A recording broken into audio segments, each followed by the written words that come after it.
नमस्कार दोस्तों। रक्त जांच की रिपोर्ट क्या बताती है, यह चर्चा हम लेकर आए हैं। इस वीडियो में हम इस से संबंधित चर्चा करेंगे। यह लेख डॉक्टर नीलकमल कपूर जी का है। जब हम रक्त जांच कराते हैं तो उसकी रिपोर्ट में कई तरह के मेडिकल शब्द और उनके लघु रूप लिखे होते हैं, जिन्हें समझना आम व्यक्ति के लिए आसान नहीं होता। ये जांच शरीर के भीतर चल रही गतिविधियों की अहम जानकारी देती हैं। ये सभी मानक खून की गुणवत्ता, संक्रमण, रोग प्रतिरोधक क्षमता और रक्त कणों की संरचना के बारे में महत्वपूर्ण संकेत देते हैं। इसलिए इनके बारे में जानना सेहत की बेहतर समझ देगा। कंप्लीट ब्लड पिक्चर, जिसे सीबीसी जांच भी बोला जाता है। इस जांच में रक्त में मौजूद सफ़ेद रक्त कण, लाल रक्त कण, प्लेटलेट, हीमोग्लोबिन,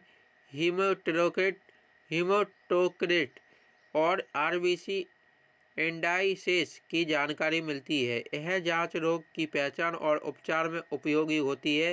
रिपोर्ट्स में इन नतीजों की सामान्य सीमा भी दी होती है।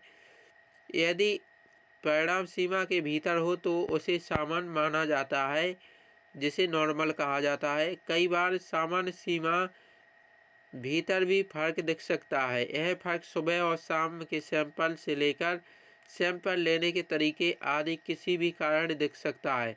अगर जांच का परिणाम लिखी हुई सीमा के भीतर है तो यह एक सामान्य बात है। पुरुषों, महिलाओं या बच्चों के सीबीसी में भी सामान्य संख्याएं अलग अलग होती हैं। महिलाओं में पुरुषों की अपेक्षा हीमोग्लोबिन कम होता है, बच्चों में लिम्फोसाइट अधिक होते हैं।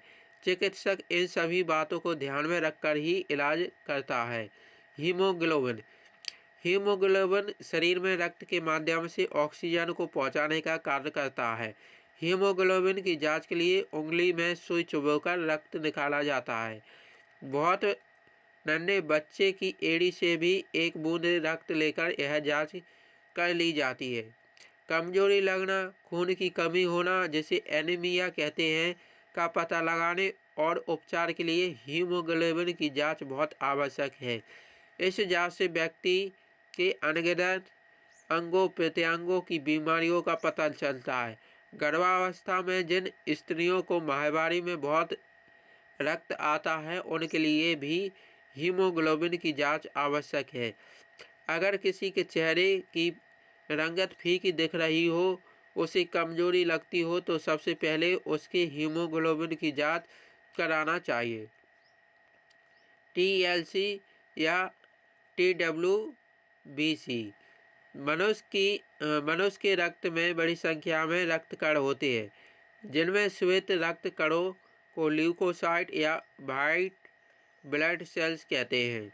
रक्त में इनकी कुल संख्या का पता लगाने वाली जांच को total white blood cells count या टोटल ल्यूकोसाइट काउंट कहते हैं। इन सफ़ेद कणों का सबसे महत्वपूर्ण काम शरीर में प्रवेश करने वाले संक्रमण से लड़ना होता है।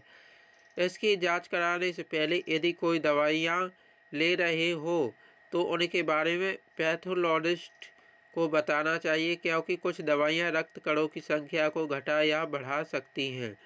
डब्ल्यूबीसी की संख्या संक्रमण होने की दशा में बढ़ जाती है और रक्त कैंसर की स्थिति में इनकी संख्या बहुत अधिक हो जाती है।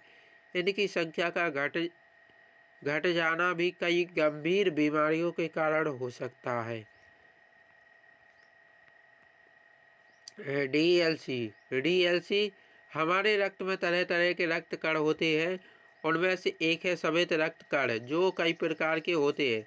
रक्त में इन्हीं की प्रतिशत मात्रा की गिनती है डीएलसी यानी डिफरेंशियल ल्यूकोसाइट काउंट, जो हम ब्लड सैंपल की रिपोर्ट में देखते हैं। एक कण 5 प्रकार के होते: पॉलीमॉर्फ या न्यूट्रोफिल्स, लिम्फोसाइट, इओसिनोफिल्स, मोनोसाइट और बेसोफिल। इनकी मात्रा मोटे तौर पर एक नियत सीमा में होती है। इस जांच से निदान और उपचार के बारे में जानकारी मिलती है। यह जांच साधारण बुखार से लेकर बड़े संक्रमण या फिर कैंसर के बारे में बता सकती है। पीबीसी पेरिफेरल ब्लड स्मीयर जांच से सफ़ेद लाल व प्लेटलेट जैसे रक्त कणों के आकार और बनावट का पता चलता है। यह भी पता चलता है कि कोई असमान कण तो नहीं है जिसे नॉर्मल ब्लड फिल्म में नहीं होना चाहिए। मलेरिया और फाइलेरिया जैसे रक्त में मिलने वाले पैरासाइट भी इस जांच के माध्यम से पहचाने जाते हैं। लाल रक्त कणों का काम शरीर के भीतर ऑक्सीजन को हीमोग्लोबिन की सहायता से सब ओर पहुंचाना होता है। उसकी मात्रा भी ब्लड फिल्म में पता चल जाती है। तो दोस्तों यह रक्त की जांच से संबंधित वीडियो था, जिसमें पीबीसी, सीबीसी, टीएलसी आदि जांचें शामिल थी। आशा करते हैं दोस्तों आपको यह वीडियो समझ में आया होगा। अगर आपको वीडियो अच्छा लगे तो अपने दोस्तों के साथ इस वीडियो को शेयर करें। वीडियो देखने के लिए बहुत बहुत धन्यवाद।